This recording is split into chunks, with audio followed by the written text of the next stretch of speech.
Hello friends, இன்றைக்கி நம்மளோட இந்த வீடியோவில் அவிச்ச முட்டை குழம்பு எப்படி டேஸ்ட்டாக செய்யலாம் அப்படிங்கிறது பார்க்கலாம்.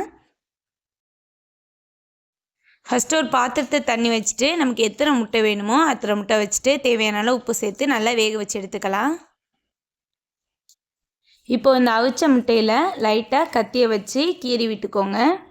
இதுபோல் கீறும் போது நம்ம முட்டையில் அந்த மசாலாவெல்லாம் நல்லா உள்ளே இறங்கி டேஸ்ட்டாக இருக்கும்.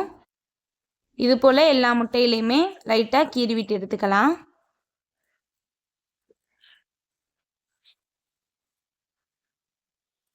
இப்போ ஒரு பாத்திரம் வச்சுட்டு சூடானதுக்கப்புறம் கொஞ்சமாக எண்ணெய் சேர்த்துக்கோங்க. எண்ணெய் சூடானதுக்கப்புறம் சிம்மில் வச்சுட்டு 1 ஸ்பூன் மிளகாய்த்தூள் சேர்த்துக்கலாம், 1/2 ஸ்பூன் மஞ்சள் தூள் சேர்த்துக்கலாம். எண்ணெய் சிம்மிலே வச்சுட்டு லைட்டாக ஃப்ரை பண்ணிக்கோங்க, கருக விட்டுறக்கூடாது.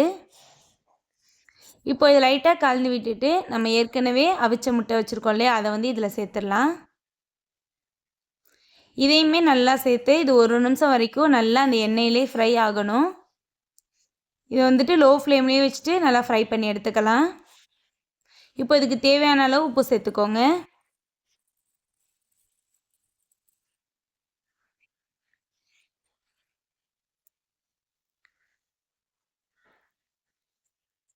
இப்போ நமக்கு அழகாக முட்டை ஃப்ரை ஆகிடுச்சு. இதை அப்படியே வெளியில் எடுத்துடலாம்.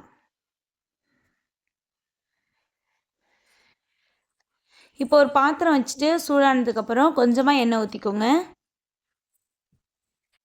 எண்ணெய் சூடானதுக்கப்புறமா ஒரு சின்ன துண்டு பட்டையும் 4-5 கிராமும் சேர்த்துக்கலாம். அது கூடவே ஒரு பிரிஞ்சி இலை சேர்த்துக்கோங்க. 2 பெரிய வெங்காயம் பொடியாக நறுக்கி அதையும் சேர்த்துக்கலாம். இது நல்லா வதங்கட்டும். இப்போ இது வதங்கிறதுக்காக கொஞ்சமாக தூள் உப்பு சேர்த்துக்கலாம். இது லைட்டாக கோல்டன் கலரில் வதங்கி வரட்டும், அது வரைக்கும் வதக்கி எடுத்துக்கோங்க.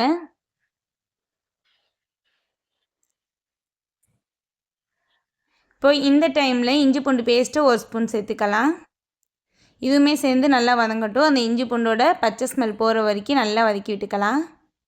2 தக்காளி பழமாக சேர்த்துக்கோங்க, கட் பண்ணி.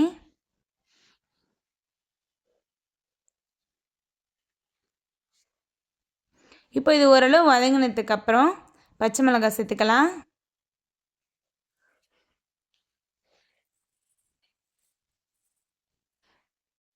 இப்போ இதுக்கு மசாலா சேர்க்க ஆரம்பிச்சிடலாம். மிளகாய்த்தூள் 1 ஸ்பூன், மஞ்சள்தூள் 1/2 ஸ்பூன் சேர்த்துக்கலாம். ஜீரகம் சோம்புத்தூள் 1 ஸ்பூன் சேர்த்துக்கோங்க. கொத்தமல்லி தூள் 1 ஸ்பூன் சேர்த்துக்கலாம். இது எல்லாமே டீஸ்பூன் அளவு தான். இது நல்லா கலந்து விட்டுக்கலாம். இப்போ இதுக்கு தேவையான அளவு தண்ணி சேர்த்துக்கலாம். இப்போ உப்பு செக் பண்ணிக்கலாம். உப்பு பத்தலை அப்படின்னா மறுபடியும் கொஞ்சம் சேர்த்துக்கோங்க. இப்போ க்ளோஸ் பண்ணிவிட்டு நல்லா கொதி வரட்டும். இது 2 நிமிஷம் வரைக்கும் நல்லா கொதித்து வரட்டும். இதுக்கிடையில் ஒரு மிக்ஸி ஜாரில் ஒரு சின்ன முடி தேங்காவை துருவி எடுத்துக்கலாம். தேங்காய் கூடவே 10 பாதாம் பருப்பு சேர்த்துக்கோங்க. இது கூடவே கொஞ்சமாக தண்ணி சேர்த்து இது நல்லா அரைச்சி எடுத்துக்கலாம்.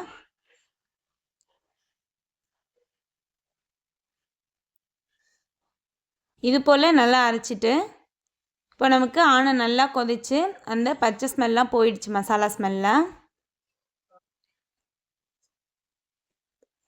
இப்போ ஒரு தடவை நல்லா கலந்து விட்டுக்கோங்க. இப்போ நம்ம ஏற்கனவே அரைச்சி வச்சிருந்த தேங்காவை இது கூட சேர்த்துடலாம்.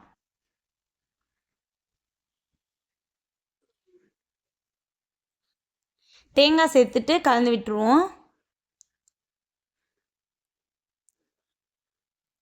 இப்போ இது க்ளோஸ் பண்ணிவிட்டு 1 நிமிஷம் வரைக்கும் சிம்மில் வைப்போம். கொஞ்சம் எண்ணெய் விடும். இப்போ நமக்கு குழம்பு ரெடி ஆகிடுச்சு.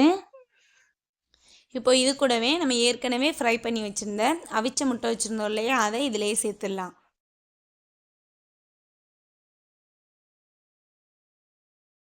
இது போல் சேர்க்கும் போது நமக்கு முட்டை அவ்வளோ டேஸ்ட்டாக இருக்கும்.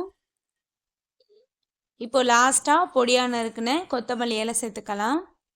அவ்வளோதான், நமக்கு சூப்பராகவே ரெடி ஆகிடுச்சு. இது கொஞ்சம் நேரம், அதாவது ஒரு நிமிஷம் மட்டும் சிம்மில் இருக்கட்டும். அந்த முட்டை வந்துட்டு அந்த குழம்பு கொஞ்சம் அப்சர்வ் பண்ணிக்கட்டும். அவ்வளோ சூப்பராக கிடைக்கும் தானே நமக்கு. இது சாதத்துக்கு, இடியாப்பத்துக்கு, தோசைக்கு இது போல் நிறைய சாப்பாட்டுக்கு சூப்பராக இருக்கும். ஸோ கண்டிப்பாக நீங்களும் ட்ரை பண்ணி பாருங்கள். இந்த வீடியோ வந்துட்டு உங்களுக்கு யூஸ்ஃபுல்லாக இருக்கும்னு நினைக்கிறேன். அப்படி யூஸ்ஃபுல்லாக இருந்துச்சுன்னா மறக்காமல் நம்மளோட சேனலை சப்ஸ்கிரைப் பண்ணி வச்சுக்கோங்க. அப்போது தான் நான் போகிற எல்லா வீடியோ உங்களுக்கு நோட்டிஃபிகேஷனில் வரும். அடுத்த வீடியோவில் இன்னும் வேறு சூப்பரான ரெசிபியோடு உங்களை நான் மீட் பண்ணுறேன். Thank you, bye bye.